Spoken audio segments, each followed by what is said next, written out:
how to design and create life. Yuval Harari thinks big for a living. Not so long ago, he was an obscure history professor, but his 2014 book, Sapiens, changed all that.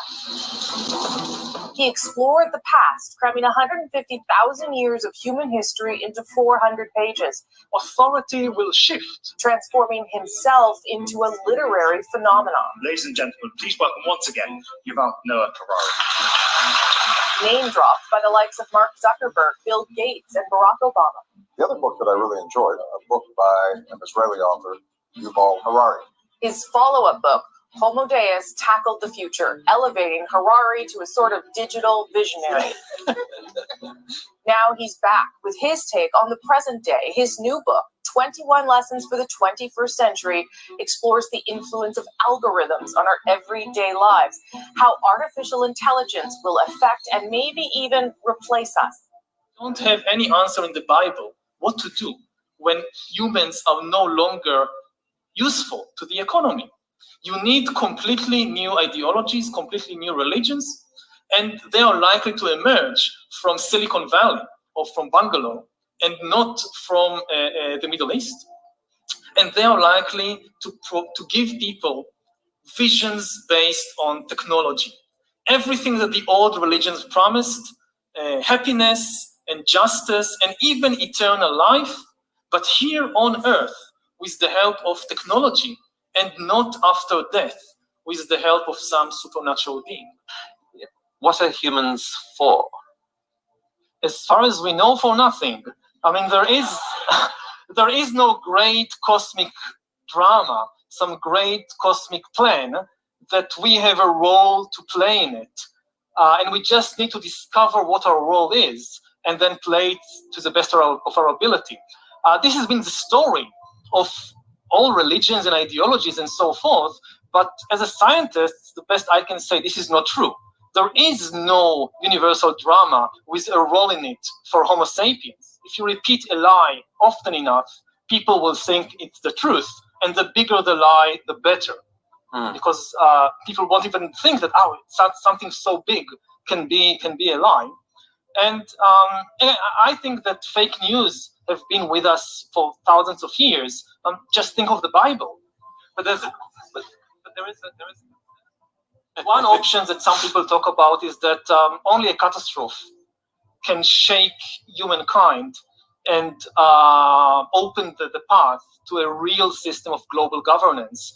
And they say that we can't do it before the catastrophe, but we need to start laying the foundations so that when the disasters strike, we can react quickly.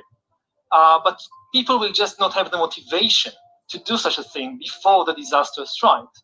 So the next step is we turn our gaze inwards and we say, okay, gaining control of the world outside us did not really make us satisfied. Let's now try to gain control of the world inside us. This is the really big project of science and technology and industry in the 21st century will be to try and gain control of the world inside us, to learn how to engineer and produce bodies and brains and minds. These are likely to be the main products of the 21st century economy. When people think about the future, very often they think in terms, I want to gain control of my body and of my brain. And I think that's very dangerous. We have all this still myth of free will, that everything we choose is of our own free will.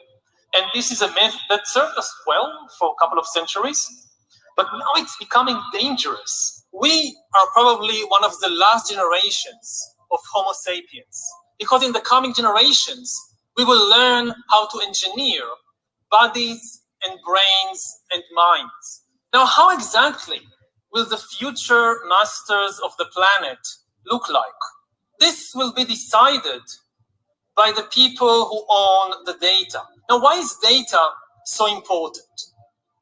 It's important because we've reached the point when we can hack not just computers, we can hack human beings and other organisms. Now, what do you need in order to hack a human being? You need two things. You need a lot of computing power, and you need a lot of data especially biometric data. But control of data might enable human elites to do something even more radical than just build digital dictatorships. By hacking organisms, elites may gain the power to re-engineer the future of life itself. Because once you can hack something, you can usually also engineer it. All of life, for 4 billion years, dinosaurs, amoebas, tomatoes, humans, all of life was subject to the laws of natural selection and to the laws of organic biochemistry. But this is now about to change. Science is replacing evolution by natural selection with evolution by intelligent design. Not the intelligent design of some god above the clouds, but our intelligent design and the intelligent design of our clouds, the IBM cloud, the Microsoft cloud. These are the new driving forces of evolution. And at the same time, science may enable life, after being confined for 4 billion years to the limited realm of organic compounds, science may enable life to break out into the inorganic realm. Humans are now hackable animals. You know, the whole idea that humans have, they have this soul or spirit and they have free will and nobody knows what's happening inside me. So whatever I choose, whether in the election or whether in the supermarket, this is my free will, that's over. Free will, that's over. That's over. Today, we have the technology to hack human beings on a massive scale. Yeah, I mean, everything is being digitalized. Everything is being monitored. In this time of crisis, you have to follow science. It's often said that you should never allow a good crisis to go to waste, because a crisis is an opportunity to also do good reforms that in normal times people will never agree to. But in a crisis, you see, we have no chance. So let's do it. That won't help us go to this, of course. Will help us, of course. It will make things, more manageable. Surveillance. People could look back in 100 years and identify the coronavirus epidemic as the moment when a new regime of surveillance took over, especially surveillance under the skin, which I think is maybe the most important development of the 21st century, is this ability to hack human beings, to go under the skin, collect biometric data, analyze it, and understand people better than they understand themselves. This, I believe, is maybe the most important event of the 21st century. By hacking organisms, elites may gain the power to re-engineer the future of life itself. Because once you can hack something, you can usually also engineer it. I think maybe in a couple of decades, when people look back, the thing they will remember from the crisis is this is the moment when everything went digital.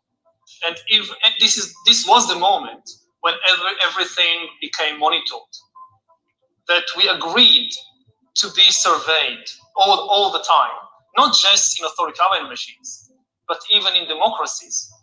And maybe most importantly at all, this was the moment when surveillance started going under the skin. Because really we haven't seen anything yet.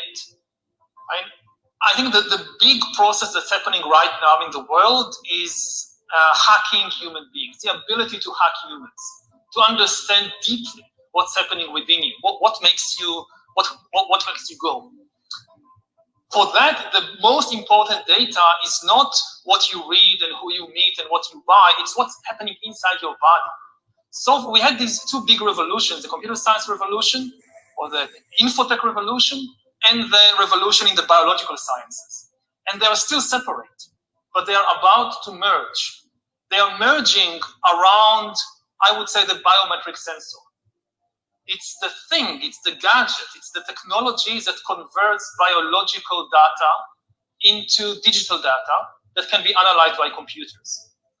And having the ability to really monitor people under the skin, this is the biggest game changer of all. We've seen so far, it's corporations and governments collecting data about where we go, who we meet, what movies we watch. The next phase is the surveillance going under our skin. Mass surveillance systems established even in democratic countries, which previously rejected them. And we also see a change in the nature of surveillance. Previously, surveillance was mainly above the skin. Now it's going under the skin. Governments want to know not just where we go or who we meet. Above all, they want to know what is happening under our skin. What's our body temperature? What's our blood pressure? What is our medical condition? Now humans are developing even bigger powers than ever before. We are really acquiring divine powers of creation and destruction. We are really upgrading humans into gods.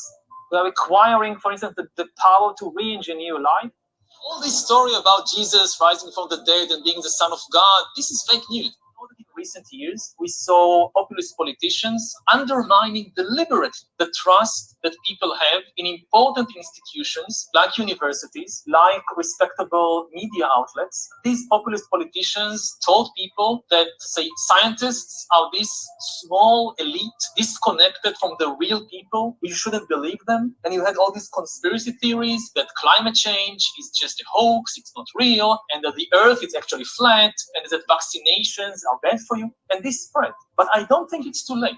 Especially in an emergency, people can change their views very fast, and they can discover hidden reservoirs of trust. You look in this crisis, who do people trust? They trust scientists above everything else. In all countries. In Israel, they closed down the synagogues. In Iran, they closed the mosques. Churches all over the world are telling people don't come to church. The Pope is doing all these ceremonies on Zoom or YouTube. And why do they do all this? Because the scientists recommended it. Even the religious leaders have trust in the scientists. The easiest people to manipulate are the people who believe in free will, because you manipulate them and they don't even suspect, because, hey, I chose it because this is my free will. We need some kind of global loyalty and global identity. Earth will be populated or even dominated by entities that are not organic, that they don't breathe, they don't have emotions. Like the potential of AI is much, much bigger than any historical revolution. It's really a biological revolution. And now if you give the tools to start changing or overcoming biology, just, think about sex life. Almost every religion and every ideology wanted to really change human sexuality or limit it, but they couldn't. You had vows of chastity in the church, and how many people actually lived up to the vows of chastity? Now think, if you can really start messing with human biology, what will be the result of these sexual fantasies of different religions and ideologies? And the big political and economic question of the 21st century will be, what do we need humans for? Or at least, what do we need so many humans for? Do you have an answer in the book? At present, the best guess we have is keep them happy with drugs and computer games. Good evening, Mr. Harari. Thank you so much for sharing your thoughts with us tonight. My question indeed is a bit more personal. You've called yourself a prophet tonight, or you used the word. I repeatedly deny. Yeah, well. That, How do you feel being so influential? I mean, it has happened probably in the last few years, no? yeah, just again. I mean, I'm interested in okay, you have power somehow to convince leaders. How you yourself? So I now have a team that is helping me deal with that. It's impossible to deal with such a thing just one person. So people see me and they think I'm doing everything. I actually do very little. And the people who really work hard are my team members who organize this and everything. I'll send you a CV. And also, I repeatedly tell people that they shouldn't see me as a kind of prophet or guru. I don't know.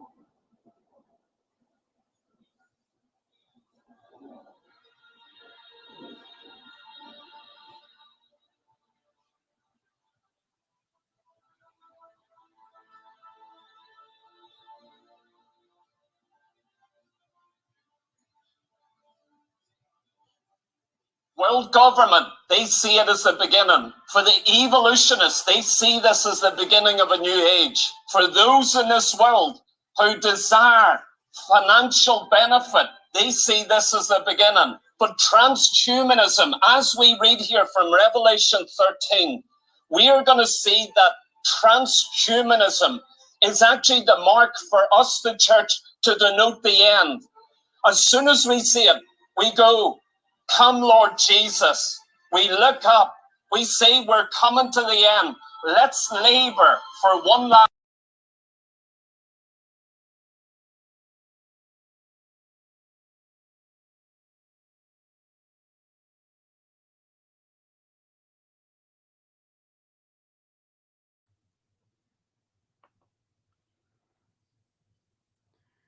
Well, I wanted you to see that about the prophets of the dark, of what I mean about that. And he's just one of them. And what the plans they have for the coming world are to prepare the scientists, the technologies, the universities, the governments, and our kids. This man has been all over. 60 Minutes, meeting with President Obama, governments, World Economic Forum, all the elite universities have him now speaking. He's with a lot of people. He's just not a nobody. He came from like he was just nothing, just a philosophy professor, and then he blew up because the tech companies are listening. Silicon Valley is listening.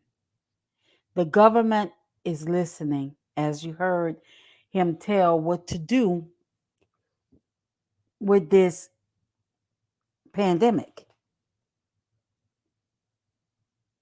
He was giving them information over the airwaves. This is what you do. This is the right time to strike. Because you will make anybody change their mind for safety, for help. I hope y'all see this. I hope y'all really see this and don't just think this is for play. And when I showed the image of the beast the last time, all this correlates. The image of the beast, the AI that speaks,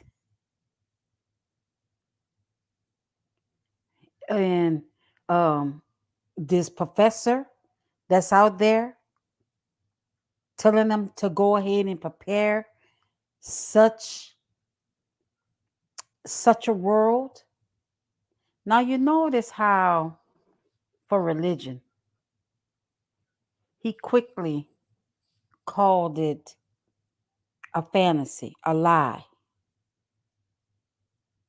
But what religion did he pick? He didn't say Buddhism. He didn't say the Muslims. He didn't say any other religion. He said the one.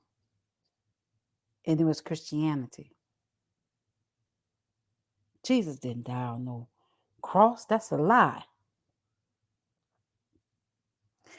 And I did more research on him. And he was in the universities speaking about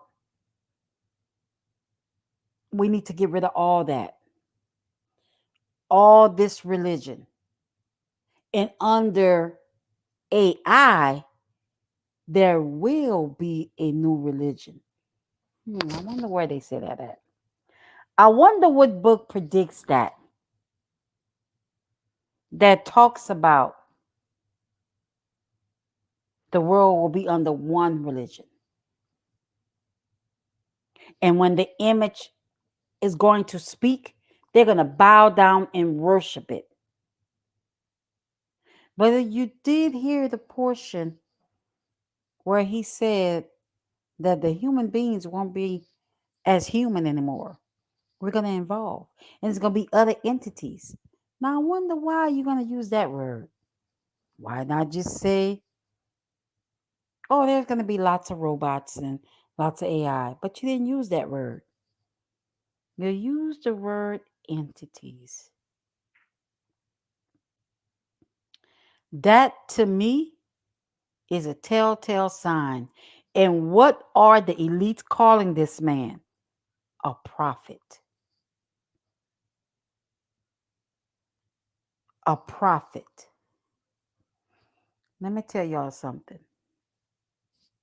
God's prophets came from where? Israel. That's where he got his prophets. This prophet comes from Israel. And ain't no coincidence in that.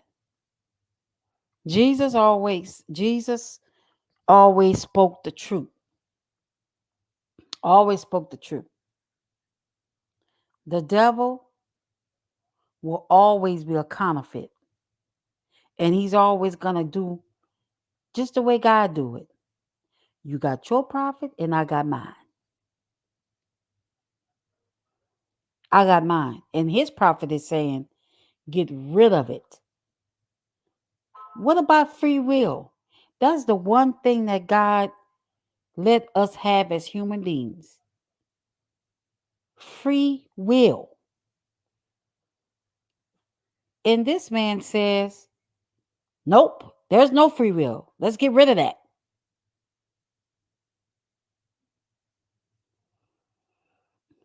That's a problem. And you need to be worried. You need to start to be preparing. Because these elites love this man. The World Economic Forum, they love this man. Don't think for once they think it's a fairy tale. They are making biological changes to help bring this about. They love him. Even though it sounds like far off and, oh, that doesn't sound like a good world. They love it. To get rid of, why would he need to get rid of religion? Because religion has a certain type of value, a moral system. And if you can get rid of that, then you got a society that don't have that. Anything goes. Anything goes. Now another video that I did had, I might show. It shows him and his husband talking about this brave new world. You know, I pray for our kids that they might have to live in this. And they might not know just what the truth is. Because if they remove religion, all religions will be scrapped. So there'll be no morals. There'll be no will.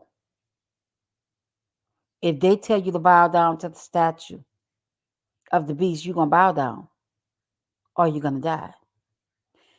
And another thing, this biometric he was talking about that's under the skin, this means that the AI can sense when you're lying. It could tell when you're not being truthful because they have your your DNA. They have all this. And he was telling them, doing the time of the shot, when they're given the shot, gather your DNA from that, and you don't even know it.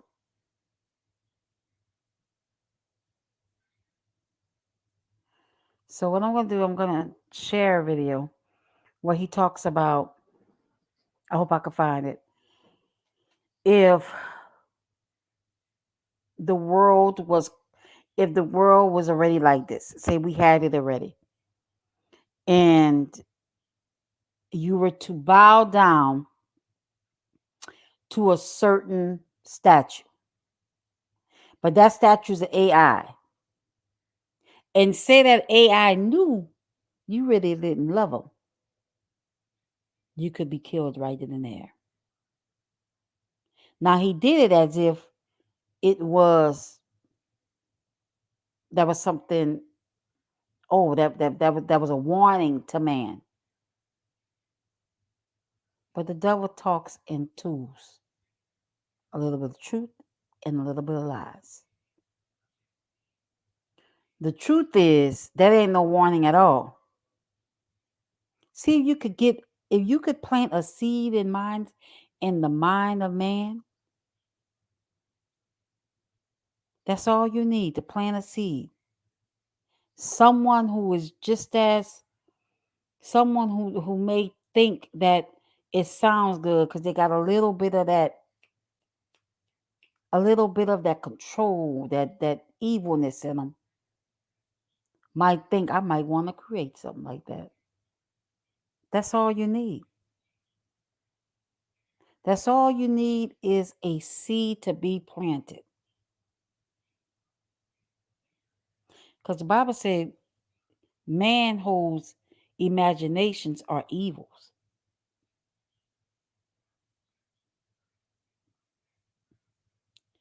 So I'm going to find that video and show you where he says that at. Give me a moment. Thank y'all for bearing with me. I really do appreciate that. Get rid of this one. Da da da. And while I do that, I'm going to play y'all some. I'm going to have a little music on while I do that.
Okay, I'm back.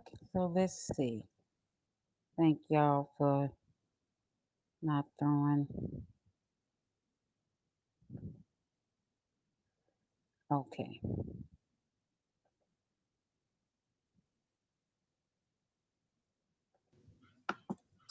Or bananas or humans. They are really just biochemical algorithms.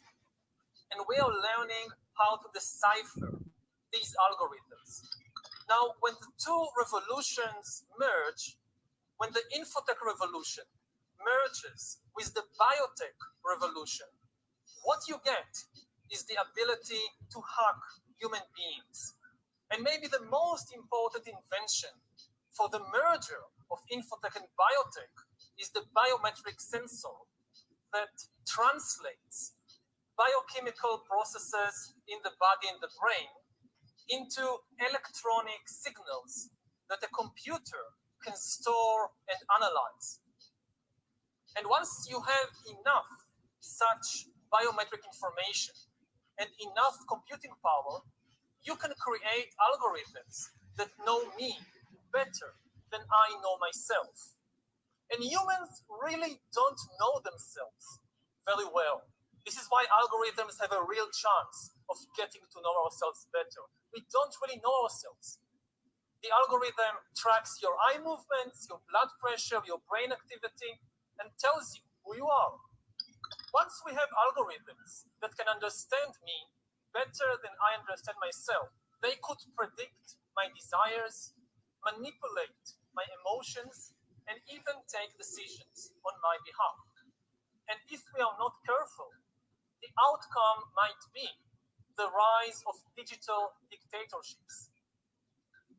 In the 20th century, democracy generally outperformed dictatorship because democracy was better at processing data and making decisions. Democracy processes information in a distributed way. It distributes the information and the power to make decisions between many institutions and individuals. Dictatorship, on the other hand, concentrates all the information and power in one place. Now, given the technological conditions of the 20th century, distributed data processing worked better than centralized data processing, which is one of the main reasons why democracy outperformed dictatorship. Only under the unique technological conditions of the 20th century. In the 21st century, new technological revolutions, especially AI and machine learning, might swing the pendulum in the opposite direction. They might make centralized data processing far more efficient than distributed data processing.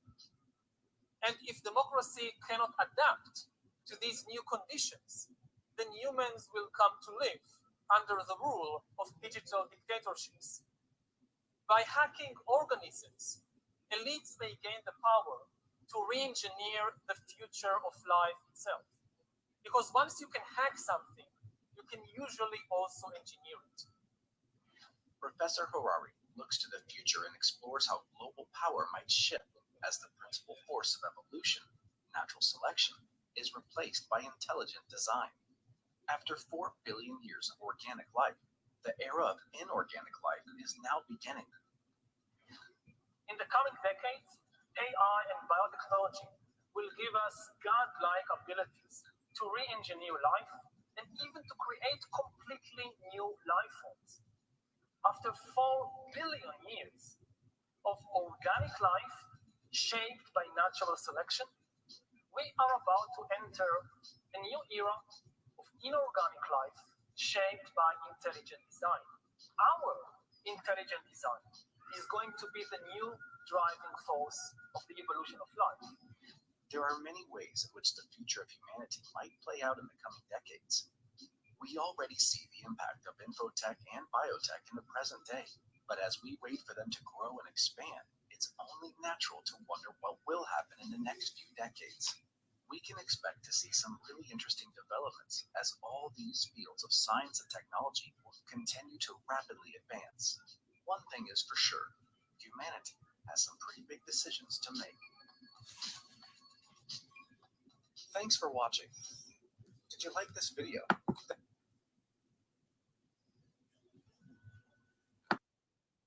Okay, so y'all heard that. You heard that for your own self. Know what I was saying. And I'm gonna touch on something that they didn't. I'm gonna touch on something that they didn't really touch on. I hope y'all can hear me. I'm gonna touch something that.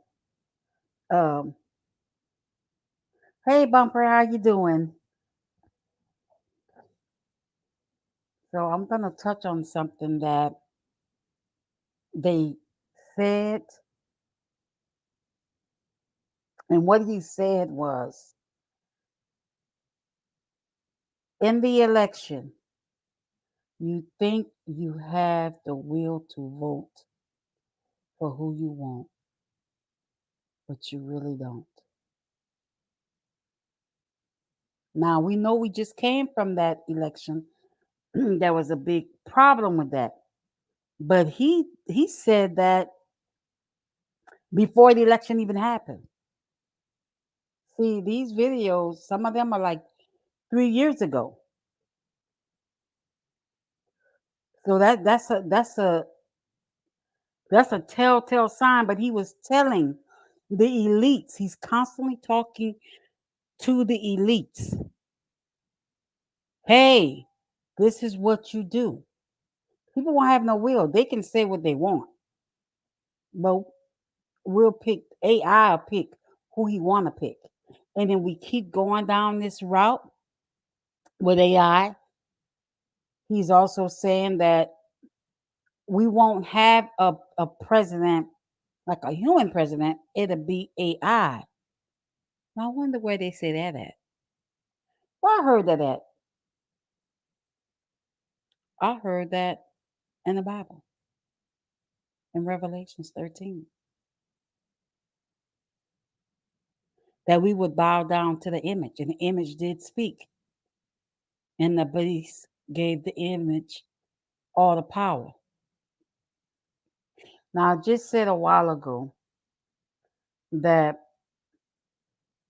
why it's so dangerous that if you give this much power to a AI that can tell if you're lying or not, if you're not truthful, if you don't want to be part of the system. Say this does happen years down the line, and you don't want to accept really nothing, but you still want to live and be a part of that world. Let's just say, and you don't want to really, you still want to have your own will. You still want to be a Republican or Democrat or whatever you think you are. But you know the system says no, you have to be this. There is no will to be an independent or whatever you want to call yourself. You have to be what we want to be. But say you want to go in front of it and you want to lie. Because you know that certain things come with that. It's going to know you're lying. Because it's going to know your body temperature. All that is going to be in the data. That's why he speaks on harvesting data. He even tells in some other his other book on how to not have your data taken. But we all know it's all harvested. This man has spoken to the community, the scientist community, the medical community. Harvest bio your biology, like your DNA, and you don't even know it. You don't even know it. There are some evil things going on. Some very evil things going on in this world. And we're just not noticing it. We're not picking up on it because it's hidden in plain sight. A lot of the times, it's hidden in plain sight, and we don't notice it. We don't notice it, and we are kept to be busy. You know, they keep us busy with worrying about different things. So they keep us busy. And the more we stay busy, worrying about this and that, they're plotting in plain sight. But we're not hearing and we're not listening. He's talking to the elites. Because the elites are the ones, are the creators now. It's just no longer a rich person that can just call themselves an elite. The elites are your tech people, your builders. The elite are the scientists. Not the rich man down the street that opened up a few stores that might have $1 million. Not him. The elites are your professors at the university that's making change and changing young people's minds. That's helping the machine grow. That's your elites. You have to keep your eyes open. Because if you don't keep your eyes open, you're going to get lost. You're going to get lost. You're definitely going to get lost if your eyes are not open with that. So look like that's all I have for today on here. And remember, always keep your eyes open. Don't close your eyes for nothing. Keep watchful. Keep a watchful eye out for everything. You have a great day. This is Real TV. And y'all stay safe and always be watchful.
I'm back, guys. I don't know if y'all could hear me. So, I'm not sure if y'all heard anything that I said a while ago.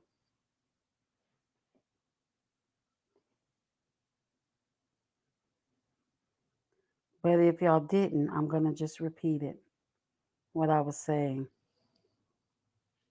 I was saying that the elites that he is talking about is not the rich man down the street that may be rich just because he owns a couple of houses. That's not who he's considering the elites. The elites are your technology people, your software developers, your makers. Your elites are your professors at the universities that's changing the minds of young people and preparing them for this brave new world. Your elites are the governments. That's your elites and scientists that are growing this and looking for new ways to expand AI or join it together, make it as one. So that's what he's talking about. Not talking about your regular rich person that may not be considered the elite of what he's talking about. It might be the elite today, but that's not going to be the elite tomorrow, what they consider about.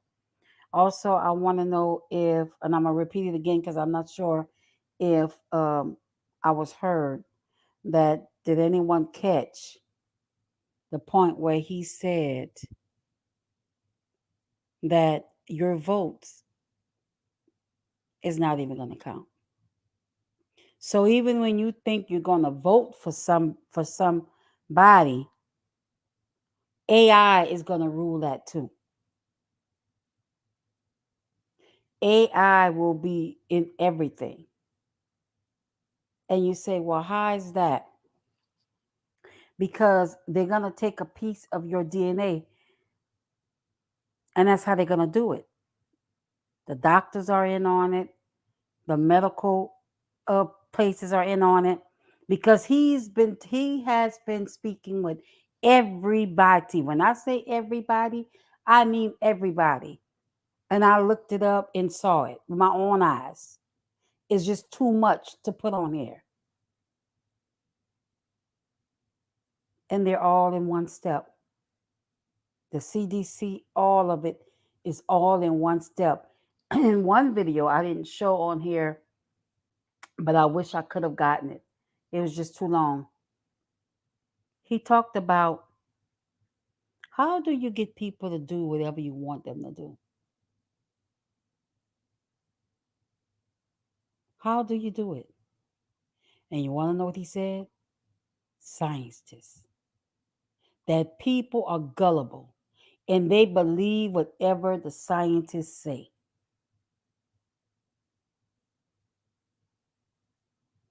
So, we just went through that.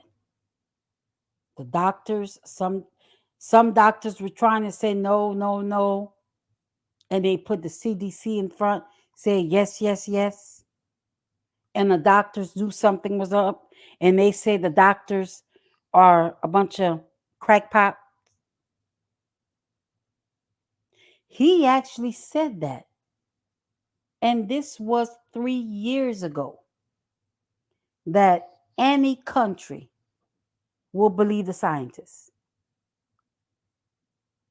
And if the scientists say it is so, it is so.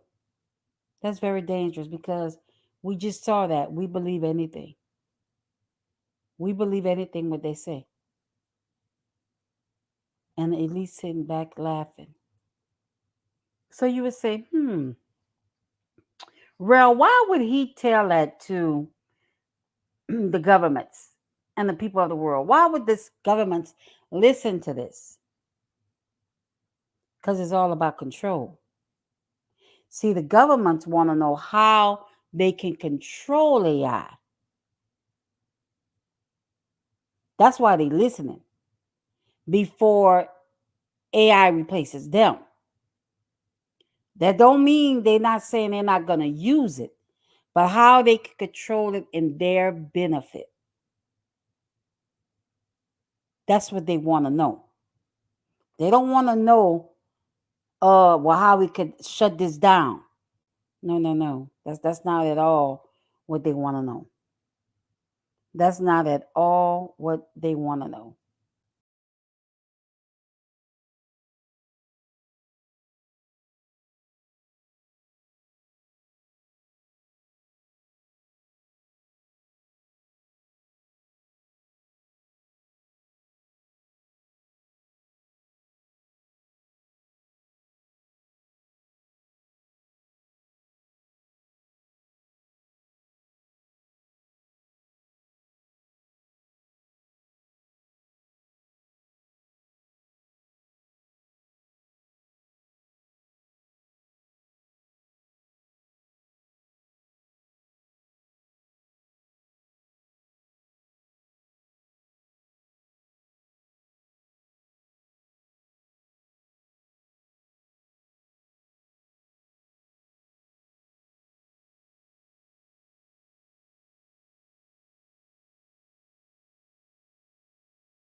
It sounds contradicting when you help it, which is the truth.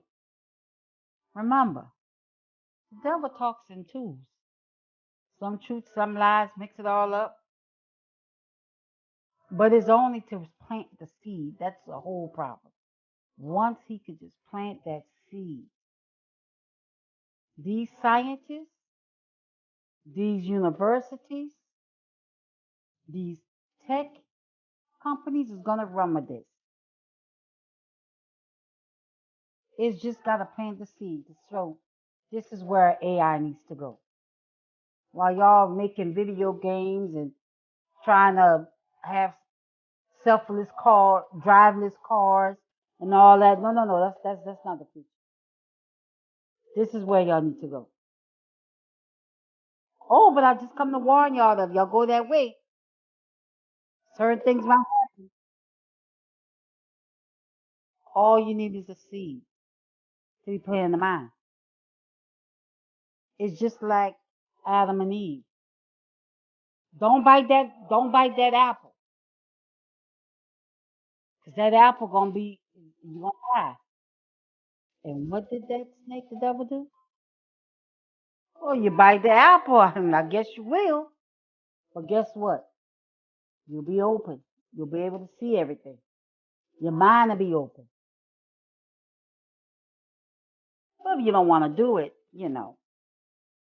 I understand.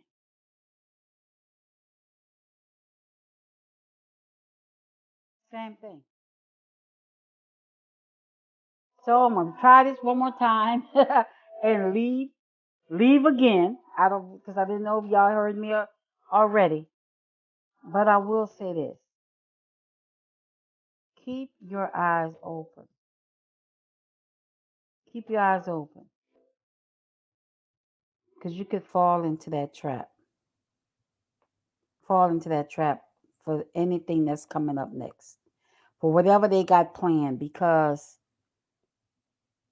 like he did say, that epidemic is the best thing. A crisis is the best thing to get people. If y'all go back and watch this video. The epidemic is the best thing. How to get people to comply. Y'all think about that.